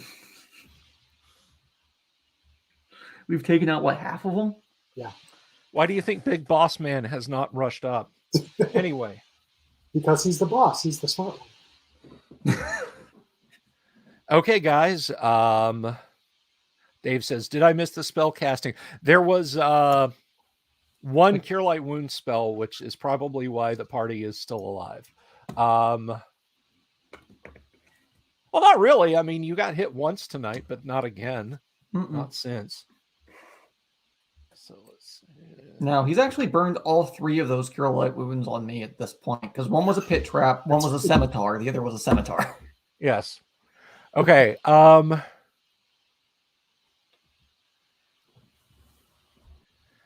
right, the orcs are attacking a little less enthusiastically than they had been before. One of the scimitar wielding orcs is waiting an exceptionally long time for a very small bit of flame on the floor to gutter out. But these two with spears are attacking very enthusiastically. Crossbow bolt is the only missile fire you guys have got, and you guys are attacking normally. Yes. Yep. Yeah. All right. Let's roll initiative. Your turn. No, Party it's may go I first. just rolled a 1. It's your turn. I rolled a 4. There we go. All right. You rolled a 4. Party goes first. Awesome. Missile fire Missile fire. Missile fire. is a miss. Okay. We miss with our missile. Yes. So, no, that doesn't hit. An 11 and a 17.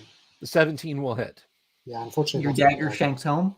Yeah, dagger is only a D4. I rolled 4 points of damage. Nice. All right, you injure him pretty badly, but he's still up. Okay. Finally, a round you guys just didn't murder the faces off of all the orcs. All right. If we hit. Spear attack on Jinin. Yeah, men at arms. Spear? Oh, men at arms Yeah, spear. So we have those. Yes. Well, that's a hit, and that's a hit. So that is a D6 and a D6. They are the real workhorse of this group. Yeah. A 1 on the one that you had slashed before, and that drops him. And Teamwork. A 6 on the other one. Makes the dream work. That orc is actually still up. It wasn't looking good, but I think we're starting to get some acceleration. I just jinxed it. Sorry. As soon as the big guy comes up, that's when we need to break out the brown pants. It's okay. Currently, we just have red shirts. But we might Soon we'll have brown pants. If we can get more than one of us, like the two of us, hitting the big guy. Yeah, because if we can get minions to minions, and if we can hammer on the big guy, but the only thing is if we can hit. And that's why I wanted to bring the big guy out, like if I could single him out, type of thing. Yeah. Well, no offense, I feel like if he hits you, you're going to go splat. Oh yeah, but if he hits me, yeah, I'm gambling on that. Okay, so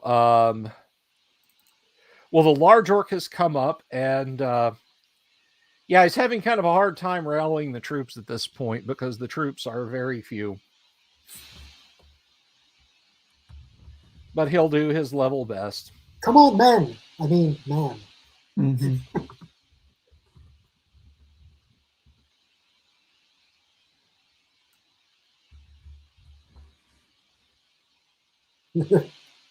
All right. Aladdin, good movie. Prince of Thieves, good movie.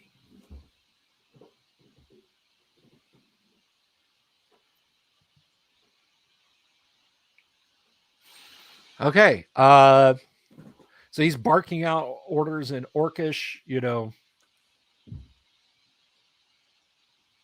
trying to rally his men or his orcs rather, who are hacking away at you guys, or going to hack away at you guys. Shall we play that song again? Yes. Indeed. All right, let's roll initiative. 6. It is a tie. Oh, okay. So Weapon what speed. what weapons do you have, Junin? A dagger and a longsword, correct? A dagger and a broadsword. A dagger and a broadsword. Okay. Broadsword is speed 5. Oh, look at you! Look at the big brain on Mark. Look at the old style sheet. Yeah, absolutely. Mhm. All right, you know what speed that is. Okay. And a dagger is a speed 2. Yes. Okay. So your dagger will go, then his scimitar, then your broadsword. Okay. And you have your flamberge. Yeah, my great sword, not a flamberge blade. But my great 10. Yeah, my great sword is much slower. Just hold on a second. Yeah.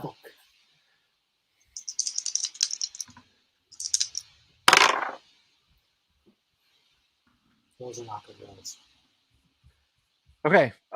Did you roll your attack? Your first attack? Yeah, an 11 on my sword. An 11 on your sword. Okay, that will not hit. He misses. Now roll your dagger. Spoilers, also missed. I rolled them at the same time.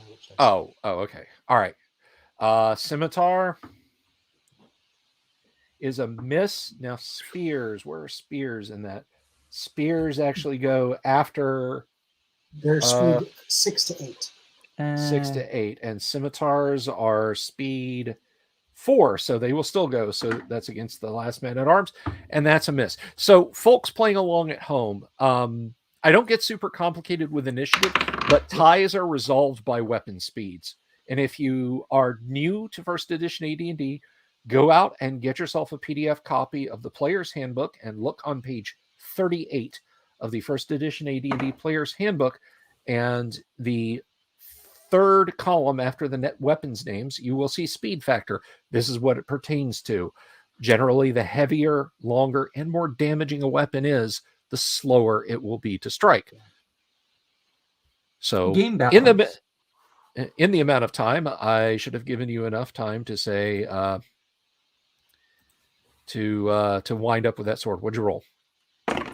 That's a 17 and 11 damage. Okay, you That's destroy really him. cute. That's how it's done.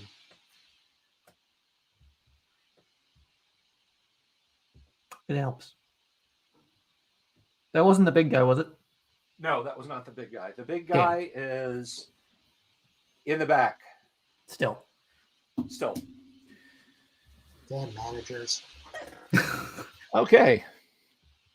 Well, we've taken out all the mid-level management. Let's go for the upper management.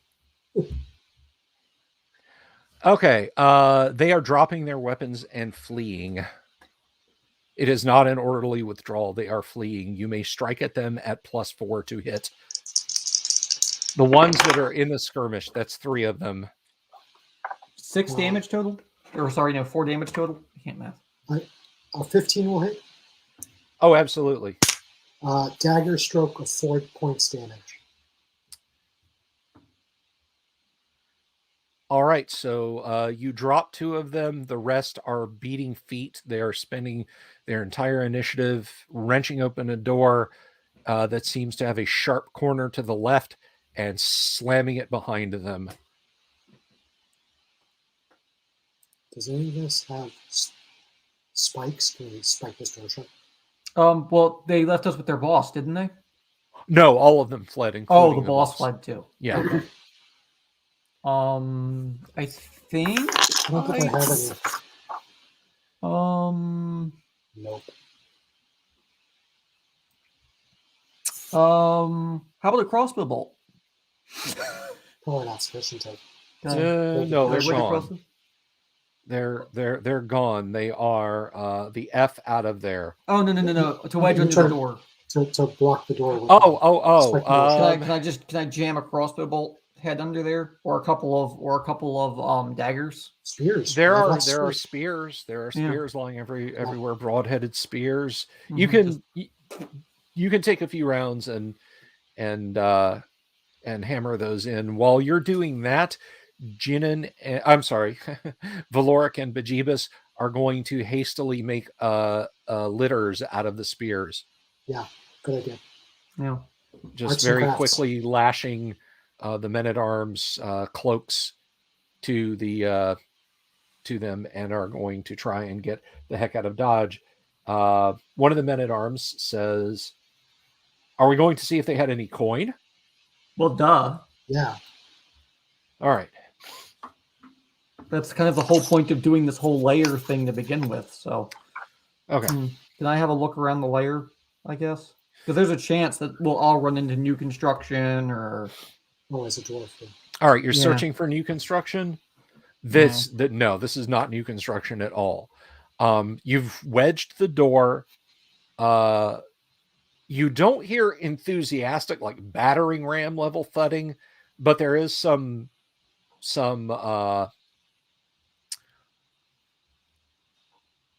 there is some pounding on the door trying to get it open, and you hear faint yelling on the other side.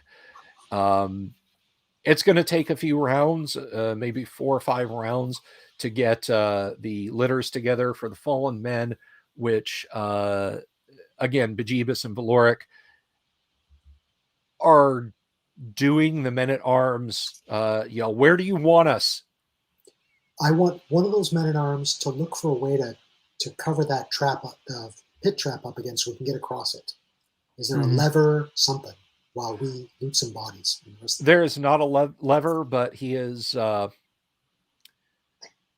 in this room, and I apologize for not having cool-looking Dwarven Forge scatter terrain out there, but against the walls of this room, there are benches and, tea chests that have been turned into tables and that sort of thing, that the man-at-arms says, "We can throw this across the pit, sir." Yes, go for it. That's fine. Get that set up. All right, so they're dragging that out. That's a few rounds. They're very motivated to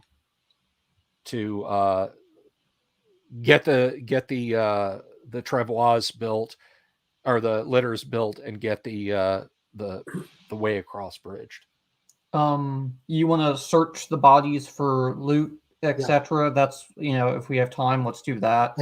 Gina wants to take a quick look around the room. If there's sacks or chests or something.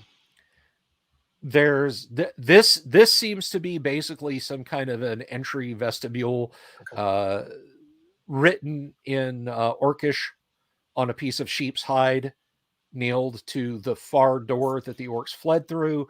Is does Jinin read Orcish? Yes. Basically, it's respect the boss. It's a list. Respect the boss. Pray to Hextor, and Hextor is spelled Heckstur.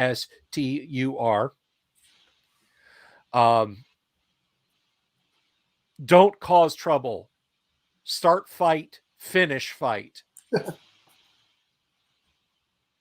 If you're told what to give gold, best give gold.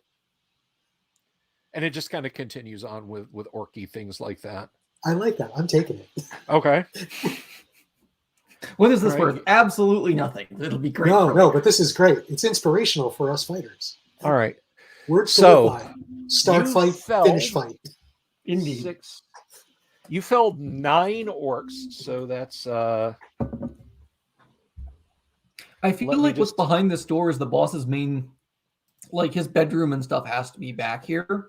If there's only a few orcs left, I mean, if they burst through, I can just stand in the doorway and start swinging.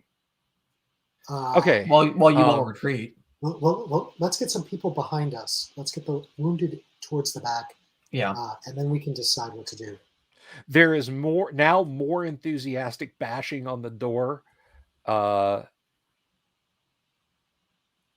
it begins to thud, and like there are some attempts made to like maybe pull it inward. It scrapes in an inch or two, and then it gets shoved on. And yeah, it may be another couple of rounds, but if these efforts keep up, you think they're going to get through. About how many orcs did we see when they fled? There was the big guy and 3 more? Yeah. And so you, by the way, were able to scrape up, did I tell you already? No. 61 electrum pieces, which is the equivalent of 30.5 gold. Yeah. Which is not bad, really, on the overall. Yeah, but that's not layer treasure. That's just out of their pockets. Yeah.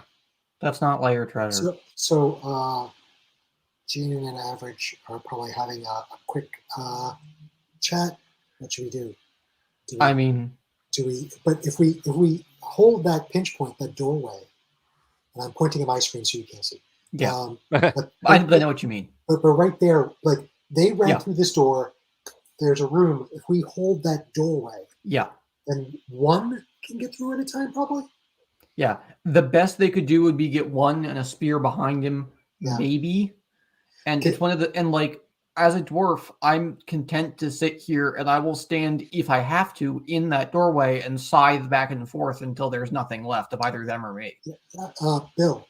Yes. Can Sir Average and Jeanin both fight in that doorway that's from the hallway into the room?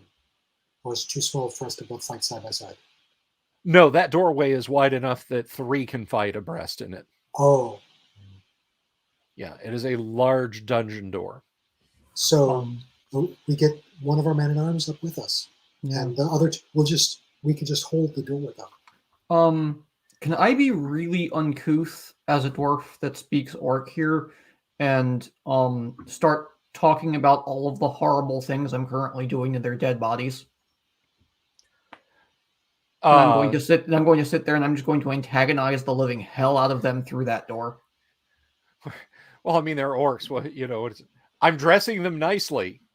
Pretty much, yeah. I'm treating the corpses with eminent respect. I'm putting cologne on them.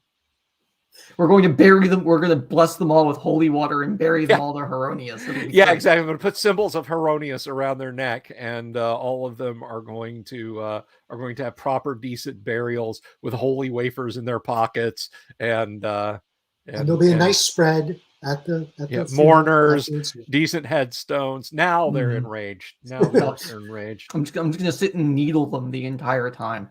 Well, how long do you guys wish to wait? I am. Valoric says, I think we need to take the opportunity and get the hell out of here. Yeah, I think he's right. Yeah. I think he's right. We've decimated them. When we come back, either they're gone or we now know how to get in. We know where the pit trap is. I suggest we leave, get outside, regroup, help with our men at arms, etc. Yeah, I mean, Bejeebus, he's like, I mean, we could stay. We have force of arms. This is it's kind of a choke point. But then if they come back with, and as he's saying this, like, thud creak, let's back coming through the door. Yeah. All right, fine. I will dejectedly head back. Okay. Gene is going to switch to his bow, and he'll be the last one. So if he sees the yellow on their eyes, I guess, as we discussed last week, he will start shooting. He'll be the last one out. He'll be the rear guard. Alrighty.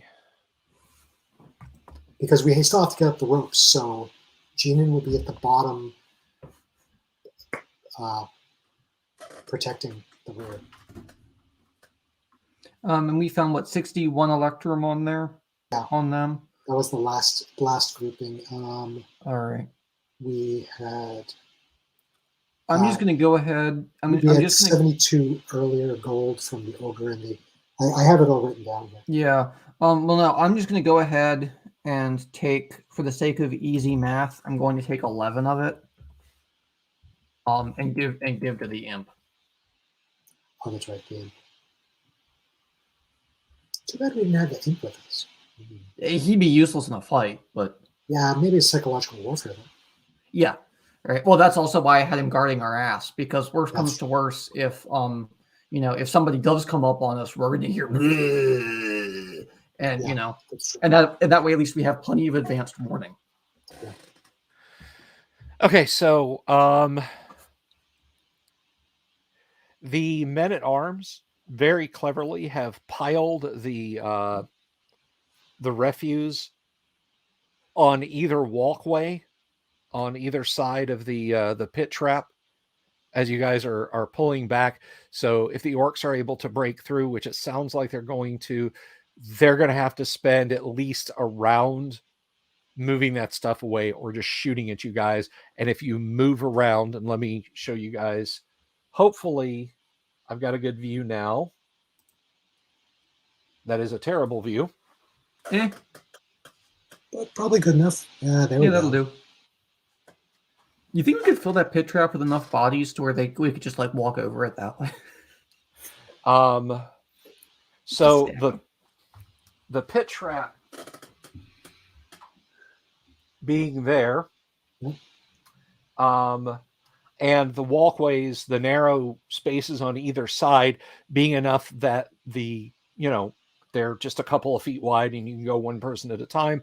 The men at arms have carefully piled the furniture, the tea chest and whatnot that they dragged out to make crossing the pit easier on those walkways. So the orcs will have to move that stuff as they're crossing, and you hear hobnailed boots advancing, not running, but advancing on cobbles. Well, I can firemen's carry people up those ropes, so. Yeah. You, men at arms, Valoric and Bejeebus, start getting people up those ropes. Jeanin is just waiting. He sees any orc come through, show his face, he starts shooting arrows down there. All of it. Yeah. I mean, hell, you have the torches at your feet at this point, so. Yeah. Okay. You do see a couple of orcs. Again, they're moving slowly. They are armed with bows, and there's a large orc with them. Okay. They see you. Let's roll initiative. I'll roll. A 6. Nice. A 5. You may loose your first arrow at them. First arrow. Only I think a 10. That will not hit. You're getting 2 arrows fired back in return. That is a miss. That is a miss. Fire your second arrow. Come on. That's an 8. Put on your dice. Yeah, exactly. You're basically, you're kind of looking over your shoulder. You see them. You fire an arrow.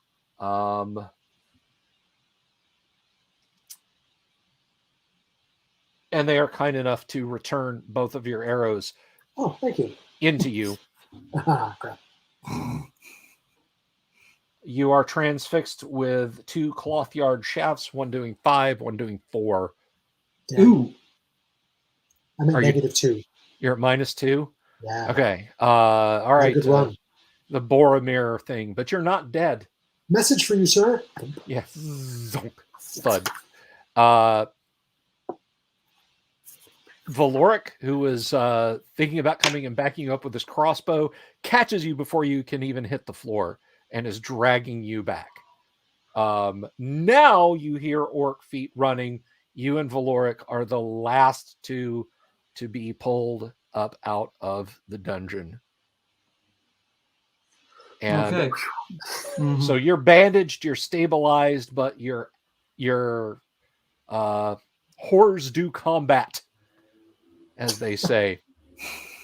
Won't make any comments about Indeed. So you're back out in the relatively fresher, well, not relatively, the icy, cold, fresh air. It's a little bit later in the afternoon. You guys have only been down there maybe a half an hour, 45 minutes. Better than the 5-minute days we were doing. Yeah, literally. Yeah. You've advanced it. There's yeah. Cal says Boromir took more.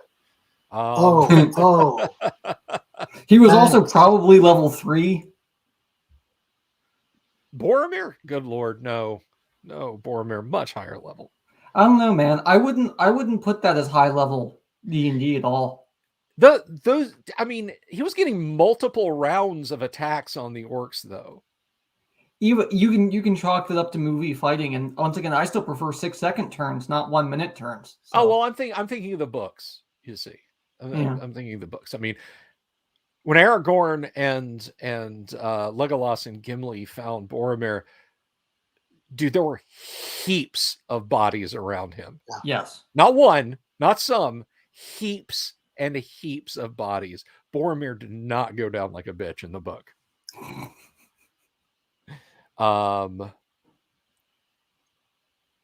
So yeah, you got a couple of black flecked orc arrows as souvenirs now. And their instruction sheet. 4 Start fight, finish fight. 4 men at arms are still up. 2 are down, and 1 player is down. However, yeah, you guys can carry the fallen out if you wish to. Yeah, I can carry Xenon, and then that way we have other guys on stretchers and. Well, I'm unconscious or semi-conscious, but I suggest, as a player, pack everybody up in the cart, take them back, maybe stay the night in the house because the whole day's travel back to the inn. Go back to the inn for recuperation. I mean, yeah, but say, should we bother going back to the inn for recuperation, or should we just hang out? I have 6 days ration. I mean, if it's going to be... Well, actually, here's a question. Bill. Yes. My character is down at -2. Were the men-at-arms actually dead? No, they were unconscious. Okay, so they're similar to Xenon, went down to negative, unconscious. How long are we incapacitated? Okay. Your injuries, like even if you go back to the longhouse because it's warm, they'll light a fire, you'll be comfortable, assuming the orcs don't come looking for you. You'll get a day's rest in the longhouse, and that will regain you 1. Bejeebus will be able to cure light wounds on each of you. Valoric, I'm sorry. Valoric will be able to cure light wounds on each of you. And assuming he gets more than a single point of healing, bring all of you up to at least 1 hit point. Mm-hmm. At which point you will be conscious. Now, because you've all been brought to basically death's door, you were all beaten, stabbed, or shot into a coma. It will be, whether it's in the longhouse or at the inn,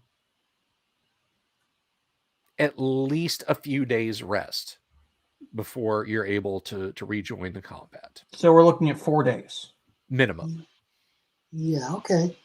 We have, We have food. Me and my men also we have 2 weeks rations for the group of us, so we've already used a couple. We got rations. Okay. So we could camp out at the longhouse. Yeah. And we may as well. I don't see a point. Unless we're going back to buy more oil or whatever, I don't see much of a point. I thought that the time for recuperation would be longer. Because I know we went negative. You can't just get back up again. Yeah. Even with healing. Yeah. Okay. I think let's stay at the longhouse. Where's the imp? You don't see the imp. Ira is nowhere to be seen. Word. Okay. If that's the case, then I'm not paying him. Okay. Well, at least not now, anyway. Let's head back to the longhouse and rest for a few days. Yeah. Well, okay. I will ask my players, do we want to break here or do we want to continue on? I leave it up to you guys. I kind of feel like maybe we should break because we'll get James back next week. Okay. Maybe you could give us our XP and maybe we could do a little money splitting like on the Discord channel. Fair enough. I will roll out some XP for you guys. You've slain a total of 14 orcs and an ogre, and collected a not inconsiderable amount of treasure. And so we'll total up based on that. Now, one interesting piece of news for you guys as players: Lord Corion will be joining the fray. Awesome. Cool. So we have another player joining the game, and that is a very cool thing. Looking forward to that. So folks, we have one more slot open. Whether you've been a follower of this channel from days of yore or just joined tonight, if you want to play in the Tuesday night AD&D live stream, we start at 8:30 Eastern time and go until I run out of players. I'm the world's first fully functional homicidal DM. I murder players until I get upvotes. But anyway, hit me up on the Discord. Let me see. I think I still got that on the clipboard. If you're interested, no, that's not the right thing at all. If you're interested in joining up on the Discord there, and I will. All right, so I guess for the time being, we still have that 61 Electrum then, since no paying Ira. Yeah, I can put the total in our Discord site. The total of all these numbers together. Oh, come on. They don't want to listen to us, fail at math. It'll be great. No, definitely not. You don't want that on, I don't know, what would you call this on I guess, live television or YouTube for forever and ever and ever. You can use that Discord link I just threw in the chats there, guys. If you want to just join the Discord so you can shitpost with us between episodes, which happen Monday to Friday every evening. I don't do weekend streams. I got some videos for the Patreons I gotta get turned out, but that's going to happen. And by the way, speaking of patrons and Patreon, if my players would allow me just a moment, I want to give a special thanks to Digital Discord, Joshua Garlack, Lord Corion, Ricky, Mobius, Kevin Reynolds, Joseph Lucas, Doomsword Deathmaster, Mark Simpson, Damien 247, James F. Keck, William Smith, the Dungeon Minister, and Manny Wall. I want to thank all of you guys. Now, listen, I don't care whether you contribute to the Patreon or don't contribute to the Patreon. I love all my fans. You guys are awesome, and I always appreciate it. And it's always a lot of fun to see people here. But for just $1 a month, if you want to throw in and help me do stuff like get new studio lamp batteries and things like that, that's cool too. You can just hit us up at this link down here. So next week we will have 4 players in the AD&D game, and hopefully better camera work. Hopefully some better camera work for the dungeon. Closing thoughts, gentlemen. Any closing thoughts? I think we did pretty well. Yeah, I think all things considered, despite the flaming oil not working out, I still argue that it's overrated. We should get some bear traps. That's my thought. Bear traps. Well, alrighty. Thank you, everyone who was in the audience tonight. Thank you to the folks who subscribed. Maybe you just stumbled on this despite the algorithm, or maybe you came straight over from the Dungeon Ministers stream. Either way, that's cool. I appreciate it. Tomorrow night, Kyle Schuon in the house. We are going to have us a shootout in Traveler. We're going to do a Let's Play Traveler with Starship Combat. So bring your scientific calculators because it's going to get triggy. Then after that, we'll have a special guest on. My buddy Philip Sokolov will be here. We'll be talking about his live stream program and gaming in general, stuff that he does. That's going to be a lot of fun. And then on Thursday night, later on Thursday night, 9:00 Thursday, Dungeon Minister will be in the house, and we're going to talk about the idea of forgiveness and redemption in a fantasy setting where alignments are absolute. That's going to be a real interesting talk and a lot of fun, and I'm very much looking forward to that. Friday night, we'll have a little bit of BS session, and then we'll jump straight into the big Gamma World game. That's right. Post-apocalypse, shattered Earth, mutants, radiation, biological weapons, ancient technology, all on Friday night. Thank you, everyone, for watching. Thank you to our new viewers. Thank you to our old viewers. Thank you to our D&D players tonight. Guys, it was a stone groove, and I'll see everyone next week. Well, I'll see everyone tomorrow. You'll see everyone next week, but I hope you're in the audience nonetheless. Peace, gentlemen.